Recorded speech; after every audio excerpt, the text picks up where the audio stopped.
Hello, my dear friends. Good evening for me. Okay, I'm here today live because, those videos take a long time to upload. So I guess I'm going to take just a few minutes to share with you some tips and information about Kundalini Yoga. I am Satsangad and I am a certified Kundalini Yoga teacher. Today I'm here to talk about how we teach a class and what are the several sections of the class, how we started, how we end, and also I would like to talk some about the chakras and how we can use astrology in order to work the chakras. So in order to get started, please let's chant together the Adi mantra, Om Namo Gurudev Namo, 3 times to tune in. Om Namo Gurudev Namo.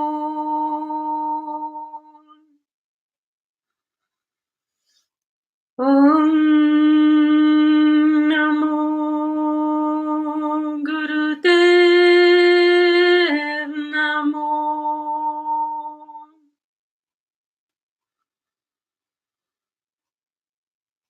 Om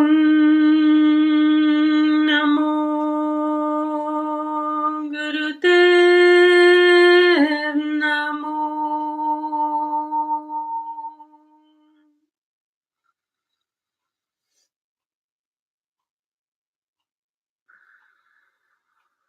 Thank you for watching with me. Please write any comment or questions that you may have about either this video or previous questions that you might have from my previous videos. So I will start talking about how we teach a class. Every Kundalini class is called a Kriya and is taught in, they're kind of recipes that Yogi Bhajan taught in a certain order of exercises. Each exercise lasts for a certain amount of time, and they should be practiced in the order that it was given. So those recipes, there's thousands of them. And usually we start the class with chanting the Adi mantra. Then we do some warm-ups. I also do some breathing techniques in order to ground ourselves and center ourselves. So after the warm-up exercises, we teach the Kriya, or that recipe I was talking about. And then when the Kriya ends, there is either we do the meditation or the Savasana first, and we can do interchangeable. We can do the Savasana or quartz pose in order to integrate all the energies that we have worked on. And then we can do the meditation, or some teachers do the other way around. It works well anyways. So usually the warm-ups last about 10 minutes or so. Then the Kriya could be 30 minutes or so. And then we do an 11-minute meditation. And Savasana should last about 9 minutes or so.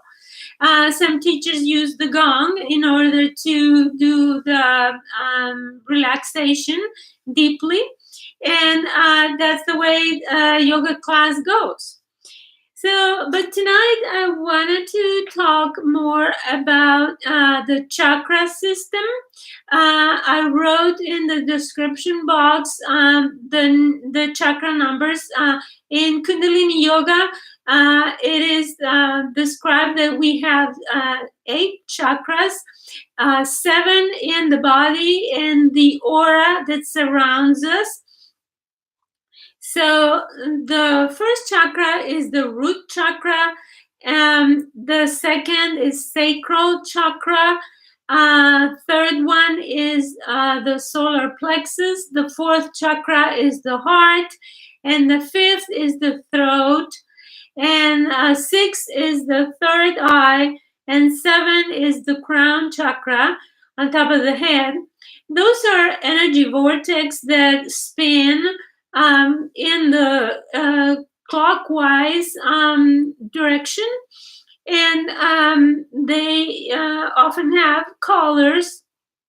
They represent different elements, and also the aura. As I said, the crown chakra can also be considered the arc line in Kundalini Yoga. And those are, as I said, centers of energy that stream in our spine, around the spine. You probably have seen the symbol of the medical field that shows 2 serpents surrounding a staff, and they go up.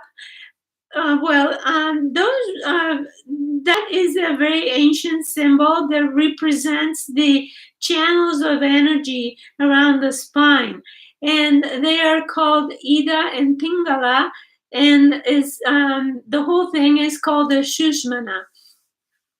So those are the channels of energy, and they are connecting the chakras. So that's how our body functions. Okay, but specifically tonight, I wrote some descriptions in the description box that you can read later. I don't want to do this video too long, but I wanted to talk about how to work the chakras with astrology. So think about this. Every chakra is ruled by a planet. The first chakra, the root chakra, is all the subjects that had to be with the survival, the safety, and the primal needs like food and shelter. And that one is ruled by Saturn, right? Okay, second chakra is creativity, the ability to enjoy life, to have pleasure, creativity and sexuality. It is ruled by it's ruled by Jupiter, right? Then the third chakra is the solar plexus, which is the willpower and the ability to act. It's also the ruled by Mars. The fourth chakra is ruled by Venus, and it rules love and relationships. And the fifth chakra is ruled by Mercury, and that rules communication of any kind. The sixth chakra is ruled by the sun, and it is about perception, about insight, clairvoyance, and also awareness.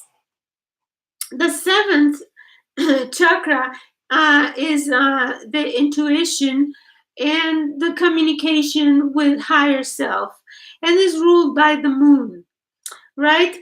Okay, we have the arc line also. As I said, the arc line, some authors, I have a book by I will have to write the reference in the description box because I don't remember, but it's called Chiron, the rainbow bridge between the inner and outer planets. It's a very well-known book. And this lady describes this system of planets in the chakras, all connected by Uranus. And as you may know, Uranus rules electricity. And the electricity is the way our body functions through the nervous system. So I find it makes sense. And then the Arcline, she says that is ruled by Neptune, which also makes sense because Neptune rules intuition and telepathy and higher understanding, cognition. So this is how we can work with your personal astrology. You can work your chakras. Okay, so suppose that you have a hard aspect to a planet. For example, you have Saturn maybe retrograde, okay?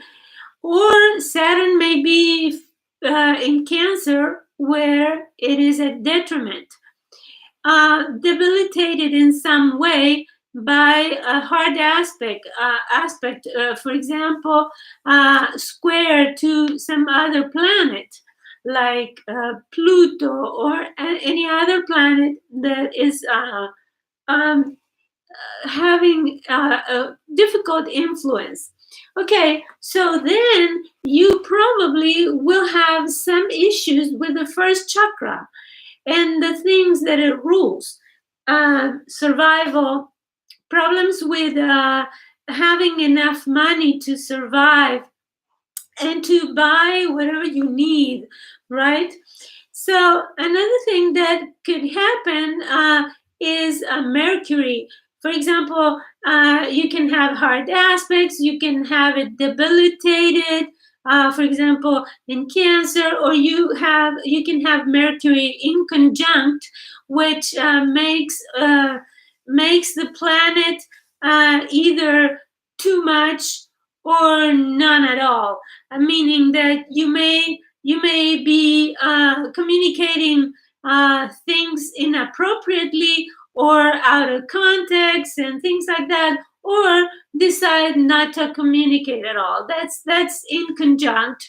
And other aspects, in other locations in your natal chart can make Mercury debilitated.